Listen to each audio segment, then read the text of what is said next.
alumni as they arrive. Into two groups. One group will sit there, one group will sit there.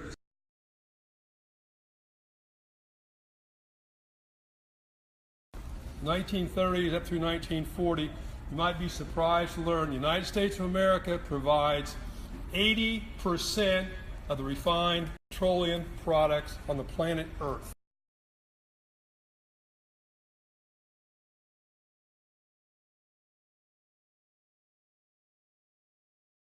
You guys excited to be in Hawaii? So excited! Come in from this side. Now, you'll see carloads come in on this way, and the second way will be attached.